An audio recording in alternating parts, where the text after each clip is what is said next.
Senator Eric Schmitt pressing the Army for answers on potential back pay for thousands of soldiers who were discharged for refusing the COVID-19 vaccine. In a letter to the Army Secretary Christine Wormuth, he writes, quote, "These mandates harmed our military's readiness and tragically destroyed the careers of thousands of brave volunteers.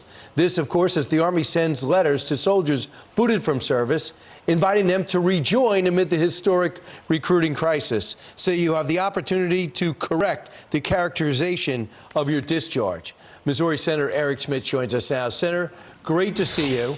Why does this matter to you? Well, on an individual level, these are men and women who volunteered to serve our country. They built careers.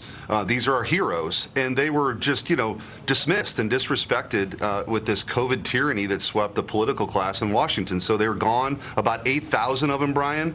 And so as we face these readiness challenges with, an adversary like China, we have recruiting problems. The idea that we just simply dismissed 8,000 people, haven't done anything to bring them back. And when we bring them back, by the way, if they want to come back, they need to be fully restored with back pay, full rank, and an apology from Secretary Austin. In a committee earlier this year, Brian, I pressed Secretary Austin on this. They had no plan to go after these folks and try and recruit them back. So we want to make sure there's forward momentum and that these individuals are treated with the respect they deserve. This might be bipartisan. I would hope that some Democrats would see what you see. But look at the Army goals, for example, short of recruiting. This is a huge problem. We got the smallest Army since 1940. We have with 60,000 shy of our goal in 2022. 45,000 shy of our goal in terms of recruiting. Our goal was to get 65,000. We got 55,000 in 2023 so far. So we need a reason to attract them. I think our new Army Secretary will begin to do that. But there's a lack of worry and concern about the size of our fighting force. The money's there, the people aren't. What's going on?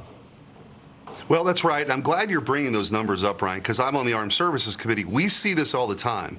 And as we face a country like China that's building islands in the South China Sea, has a bigger Navy than we have now, they're in space, these challenges are real for national security. And so we got to get away from this divisive politics like firing people for the COVID issues. Also, they want to spend $140 million on DEI indoctrination, which is dividing our military men and women. So we're fighting against that, too. We got to get back to lethality and having the best fighting force in the world and making sure we maintain that with, the people that we need. And what we shouldn't be doing is dividing people and separating people by oppressor and oppressed. So I think it's a time for us to come together as a country and say, look, we should support these people, give them back pay, give them full rank, and let's go be all we can be, right, in the Army. Yeah, and can we see a commercial that makes the men and women look heroic?